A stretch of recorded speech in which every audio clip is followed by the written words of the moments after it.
ગુંજારો છે બરોબર. એ ગુંજારો મેં મારી જિંદગીમાં મેં નથી સાંભળ્યો કોઈ. મને ગુંજારાની ખબર જ નથી.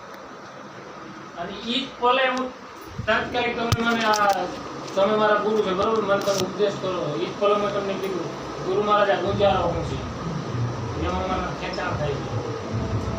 અને બહારનો મને કોઈ અવાજ નથી કર્યો. બહારનો કોઈ બધો અવાજ બંધ થઈ જાય, પંખાનો અવાજ બંધ થઈ જાય, બહારના કૂતરાઓનો અવાજ બંધ થઈ જાય બરોબર. અને મારા ખુદની માં ના ખબર પડે, સીધો અવાજ જ એટલો વિરાટ કાય જે બે બાજુ ખેંચાણીઓ થાય ને એકદમ ગુંજારો થાય. ત્યારે હું મારા મોઢે સામેથી ગુરુ મહારાજને કહું કે ગુરુ મહારાજ આ શું છે. ગુરુ મહારાજ પછી એક બોલી ના આપે કે શું છે, ખાલી એટલું કે જેની મારે તને ભાન કરાવી હતી દેશની, એ ભાન તને થઈ ગઈ, હવે તું એમાં રહે. તો એ મારે શું તો એમાં રહેવાનું. હવે જે વસ્તુ મને લાઈફ ટાઈમ ખબર જ નહીં, 30 વર્ષ મેં કાંઈ મને નથી ખબર. હું એ જ કહું છું કે જે વસ્તુ આપણા જીવનમાં નવી ઘટના કહેવાય, જેની ખબર જ નથી.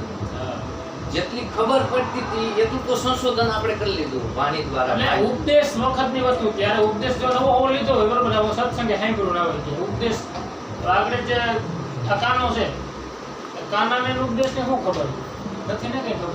પણ કાનો મંડે બોલવા બરોબર, હમણાં ઊભો થઈ કે બાપુ આ શું છે એમ. બાપુ કહી કે મારે જે તારે ઉપદેશ દેવો તો એ જ આ જ છે ઉપદેશ. હા ચલો એવું તમને પ્રૂફ મળી ગયું. ગુરુ મહારાજ તમને મેં ફોનમાં વાત કરી. હા કરી હતી, વાત કરી હતી. એ તમને પ્રૂફ મળી ગયો ને બરાબર. કે પછી તમારો પૂરો એમાં સંશય આવે નહીં કોઈ. કારણ કે ગુરુ મહારાજના મુખથી એને કીધું કે ભાઈ માફી નહીં, મેં મારા મુખથી ગુરુ મહારાજને કીધું. ગુરુ મહારાજ પર કઈ ના એમને પણ ગુરુ મહારાજે એમ કીધું કે મારે તને જે સમજાવતું ને ભાઈ એ આ મેં સમજાવ્યું તને, હવે તારે આમાં રહેવાનું બરાબર. હવે તમે એમાં રહ્યો છો ને, એ પાછું જે ઉપદેશ વખત થયું ને એ પછી પાછું એક જ વખત થયું. કારણ કે એ વસ્તુ જ્યારે મને ઉપદેશ ટાણે પકડાણી ને એ પાછી નથી પકડાતી. એમાં મારી કમજોરી છે કે હું કઈ રેણીમાં નથી રહી શકતો, કે મારો બીજો શું પ્રોબ્લેમ છે મને નથી ખબર. જો પહેલી વાત તો એ આવે રમેશભાઈ કે એ સિસ્ટમ એવી છે, જો સત્ય હોય ને તો જે પકડાણું છે ને ગુરુ કૃપાથી એ કોઈ છૂટે નહીં. સમજ્યા? એ કોઈ દી ન છૂટે. અને કદાચ છૂટી જાય ને, કારણ કે એ ઘટના આપણે બની ગઈ છે એટલે એ ઘટના પાછી પ્રગટ કરી શકીએ. કારણ કે જો એમાં આ લાખાની વાત આવે ઉગમસિંહ કે એને તો ગુરુદ્રોહ થઈ ગયો અને પાઠવી શિષ્ય હતો એ ગયો અને શિષ્ય સમુદાય એને બનાવ્યો. તેમ છતાં એને ગુરુદ્રોહ જ્યારે થઈ ગયો ત્યારે બધું ભાન ભૂલી ગયો હતો. બધું ભાન ભૂલી ગયો, એકદમ અજ્ઞાન અવસ્થામાં આવી ગયો. પણ એની ભૂલ નતો ભૂલ્યો.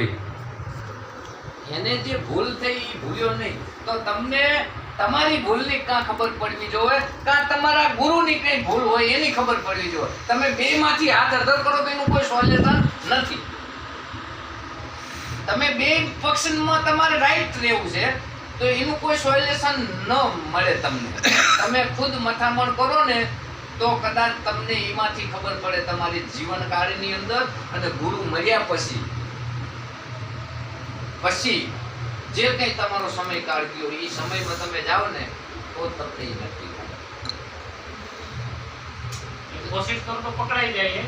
પકડાતું હોય તો બહુ શ્રેષ્ઠ ભૂમિકા છે. કોશિશ એ તો મેં તમને 2-3 વખત વાત કરી. કોશિશ કરું ને હું તો 5 જ મિનિટમાં પકડાઈ જાય છે બરોબર.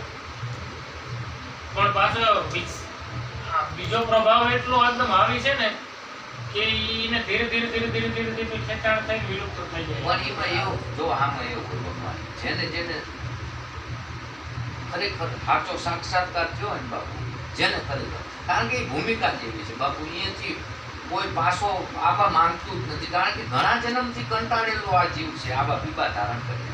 એક વાર જો એ આનંદનો કલિત થાય ને તો એનો વિયોગ કોઈથી થતો નથી. અને એનો વિયોગ થવાય ના દે સમ્રાટ ગુરુ હોય. એ યાદીમાં રહે, ખાલી યાદીમાં રહે. જાગૃતિમાં રહેવું જોઈએ નથી રહેવું.